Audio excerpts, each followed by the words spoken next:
Hey guys, back with another video. So Roxy comes out and she posts in one of the groups for Nazaya um about Nazaya. And me personally, I don't like how she went about doing this. I don't even like how she put the DEAD word in there. Like she capitalized it like big. I don't know, it's just something about this I didn't like. But I'm about to read it to you guys. This whole thing is getting crazy, and obviously I just put out a video before this where it's being alleged that Roxy plays a big part in helping Shannon cover up this situation, which I'm not saying she did or she didn't. I don't know what's going on, but I'm reporting on what I see and how I feel about the situation. So I'm about to read this to you guys. So it's gonna be a little lengthy, but y'all stay with me. So she starts out saying Isaiah is dead. That's just what it is and where we are at today. It's been over a year now, and it has taken me this long to finally accept the fact that she is no longer living. The false narratives, the made up stories with no facts, the lies, the continued disrespect, the strangers asking for financial assistance, they all need to stop. All of these things people have been doing and saying is not honoring Nazaya in any way. I really wish it was all stopped. I worked very hard for an entire year to find Nazaya, and after speaking to the police, they have let me know everything I need to know about my cousin. At this rate, everyone just needs to stop speculating and let the trial run its course. I wish she was here. I really do. I don't want to accept what has happened to her, but I have to. We all have to. Everyone responsible for her death and disappearance will have to face Judgment Day, just like him. Be patient and wait for trial. My advice is to not go out and do anything stupid that will cost you your freedom. The police will find you and lock you up, as I'm sure a lot of you have already seen.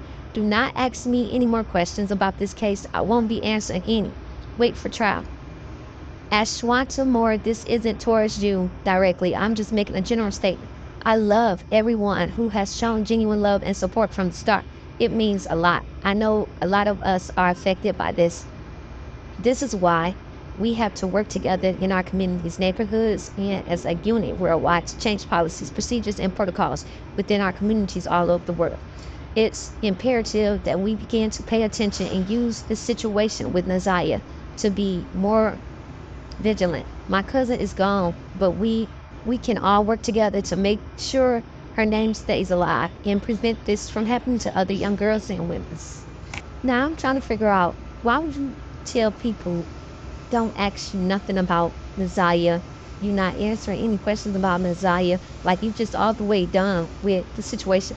I feel like once you start something like this, especially with your cousin, your family, ain't no throwing in no towel. Ain't no doing none of this when you came forth to everybody, want everybody to help you and support you with everything that you're doing in her name.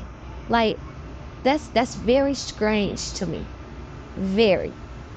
And I'm just not understanding. Like, I thought that she was in it for the long haul, but ever since they went into that house with Shannon and Marquita, things have been moving very, very weird. And I don't know, guys, but this is what it has come to.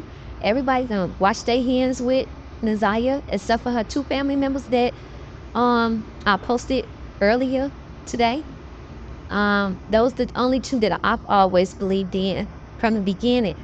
I was posting them from the start because they the ones started all this in the first place. Like, even behind the scenes, still to this day, they are reaching out, writing letters, speaking to people, trying to get in certain rooms and everything.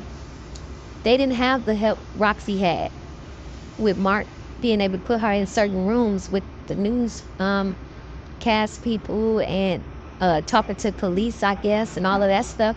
And it's funny because she started working, Janelle started working with Mark. They are friends from high school, good friends from high school, and then he turned his back on Janelle for Roxy, somebody he never knew. But y'all tell me what y'all think about this.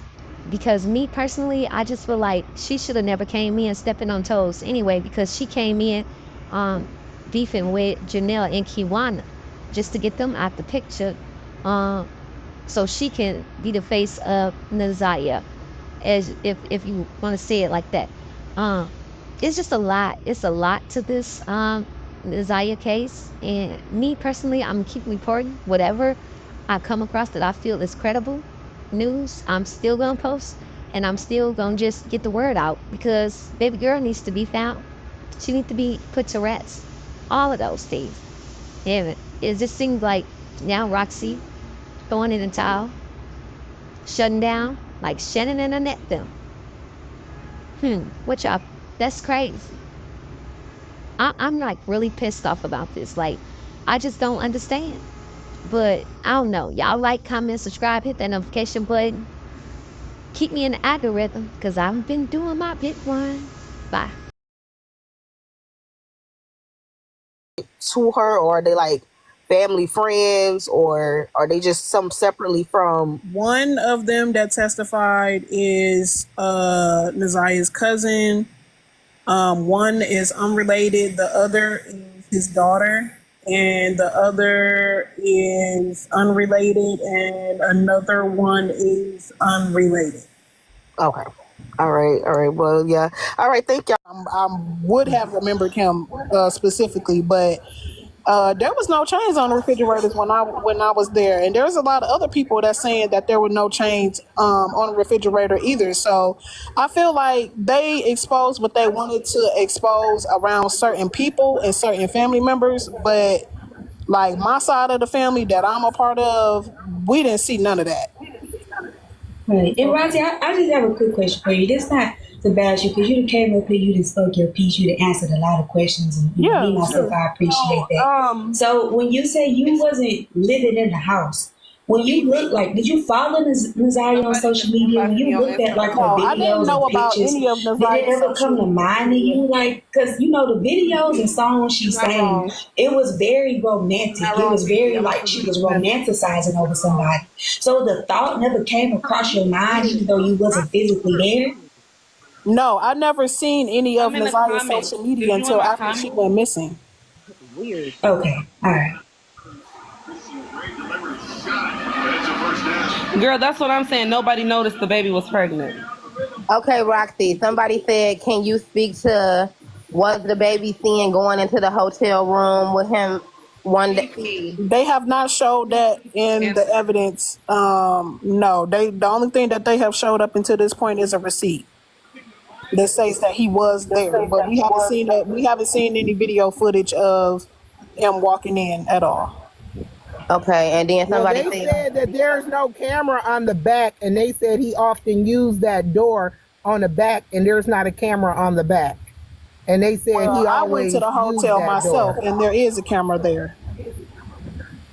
Oh, okay. You know what I'm saying? Like, let's keep it 100. You know what I'm saying? But she didn't grow up with him. I have had a conversation with her personally, and she came to me and apologized to me, which I very much appreciated her doing, and things like that. But she didn't have a relationship with him. She told me that, Jarvis left the home that they were in when he was 14. And after that, you know what I'm saying? He never came back, and he was running the streets, and things like that. But that was really hard for her to go against her brother. You know what I'm saying? Whether they had a relationship or not. She said what's right is right and what's wrong is wrong. And she, you know what I'm saying? I don't know if she had knowledge if he was doing it or not. But at the same time, how could she have knowledge?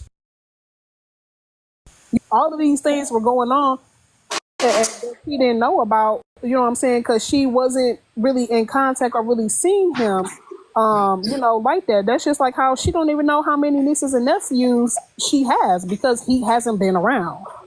So I wish she looked disgusted by him. Like she looked very disgusted. She was very disgusted by him. When she was like, brother or not, you did this. You did this. You know what I'm saying? And she felt like he put her in a predicament, because if you knew that you did this, why would you have me come up to your shop and now you got me wrapped up in this as being seen as one of the last persons, one of the last persons who's seen her alive, and now he wrapped her up in it. So Jarvis literally does not give a flying fly about anybody and about himself. He used his sister. He used Cordell, aka King. He used his baby mamas. Look how many people.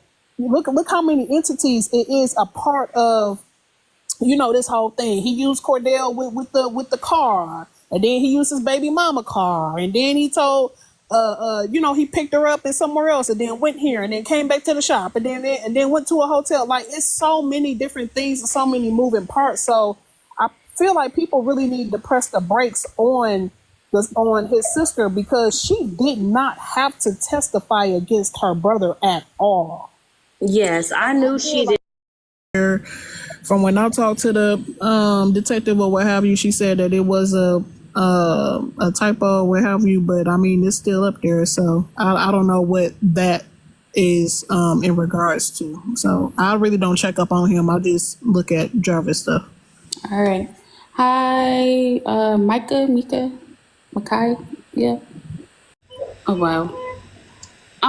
So being that all this is going on and everything, why are the kids still in that house? Do they need more proof, or like you don't know nothing going on with that? We are not CPS, so we wouldn't know why the kids are still in the house. That's CPS's job.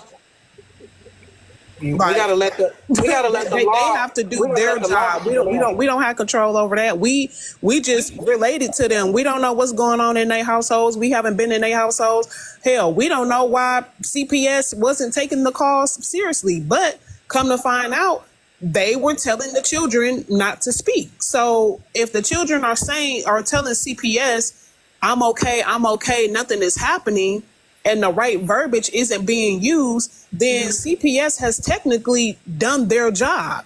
They investigated. The children said that they're not being abused. The children have said that they are healthy and being nurtured for. There's nothing to investigate.